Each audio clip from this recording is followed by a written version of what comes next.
The gentleman's time has expired. The chair now recognizes the gentlewoman from Puerto Rico, Mrs.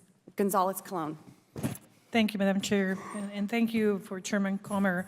I appreciate the opportunity to join the committee as you consider the reauthorization of the Office of National Drug Control Policy. And Director Gupta, it's good to see you. Your office is tasked with overseeing our nation's drug control efforts, including through the development and implementation of a national drug control strategy. Congress has required by law that this strategy also includes accompanying strategies to combat the flow of illicit drugs across the southwest and the northern border.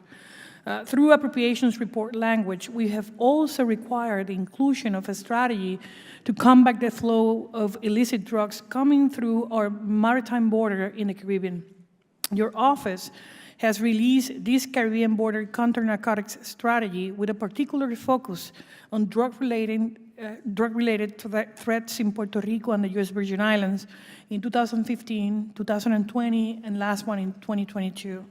However, unlike the existing statutory requirement for the southwest border and the northern border counter-narcotics strategy, your office is not statutorily required to develop this third strategy despite the real threats we face from drug trafficking organizations in the Caribbean. And that's the reason I have introduced H.R. 920, the Caribbean Border Counter-Narcotics Strategy Act, which is a bipartisan and bicameral legislation to codify the requirement for ONDCP to include a Caribbean border counter-narcotics strategy in the National Drug Control Strategy. Just as Congress has previously codified the requirement to include the southwest border and the northern border counter-narcotics strategy. Drug trafficking in the Caribbean continues to represent a major threat to our nation.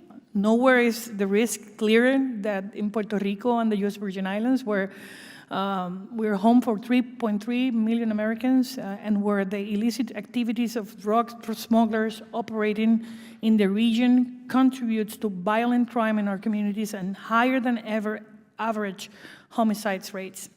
In fact, in a recent hearing, a CBP Air and Marine Operations official testified that Puerto Rico is the most violent maritime threat vector of any location they patrol, and that was here.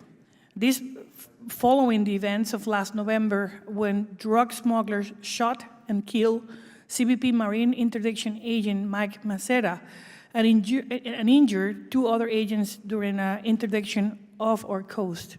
Let me provide you another example of the problem accordingly to publicly available data from CBP. CBP Office, Field of Operation, and Border Patrol seized over 241,000 pounds of cocaine nationwide during fiscal years 2020 and 2022. Approximately 52% of that cocaine seizures were carried out by the San Juan Field Office and the Ramey Border Patrol sector in Puerto Rico and the U.S. Virgin Islands. This is almost 127,000 pounds of cocaine. And this should not be seen as a local or regional problem. According to law enforcement agencies, approximately 75 to 80% of the drugs coming into Puerto Rico from Colombia, Venezuela, are then smuggled onwards to the continental U.S., specifically the eastern coast of the United States. And that's why a strong border security presence and a counter-narcotics strategy focus on the Caribbean is critical for the entire nation. And that's the reason my bill will ensure we achieve this, in addition to codifying the requirement for the Caribbean border counter-narcotics strategy. This bill will also amend the definition of supply reduction in the ONDCP authorization to ensure the National Drug Control Strategy explicitly includes effort to disrupt the financial networks of drug trafficking organizations. And to effectively combat these criminals, it's essential that we hit them where it will hurt them the most, their wallets. So I want to thank Chairman Comer for having me today here.